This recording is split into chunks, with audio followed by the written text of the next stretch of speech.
the Puddle Theory. The story goes like this. A puddle wakes up one morning and realizes the hole it's in fits it perfectly. In fact, it assumes it must have been designed by a creator just for it.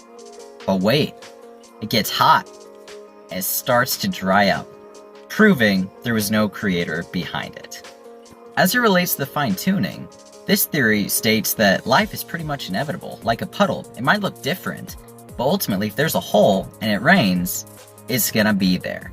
And based on random mutation and natural selection, it will quite literally be designed to live within this hole, making it look like it fits just perfectly, almost as if it was designed just for it.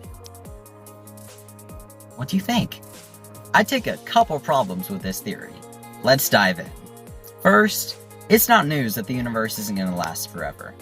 Our universe is approaching heat death, and in the even nearer future, our sun is going to die, leaving this planet uninhabitable. But does that imply that there's no designer? No. You see, for something to be designed, it doesn't need to last forever. Of course not. What phone are you using right now? What car am I in right now? These aren't going to last forever. It doesn't need an eternal time guarantee to be designed. Clearly, something does not need to last forever for it to be designed. Second, this theory makes it sound like life is pretty much inevitable in some shape or form, just as holes and rain result in puddles. They might look a little different, but you'll always get a puddle. Well, it's different with life.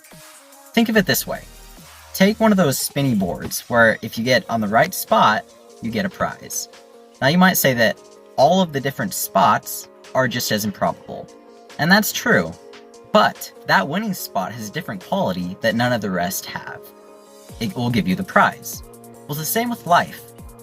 A life-permitting universe is far more improbable than a non-life permitting universe.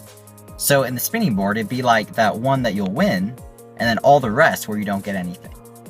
So, a life-permitting universe is colossally more improbable than a non-life permitting universe.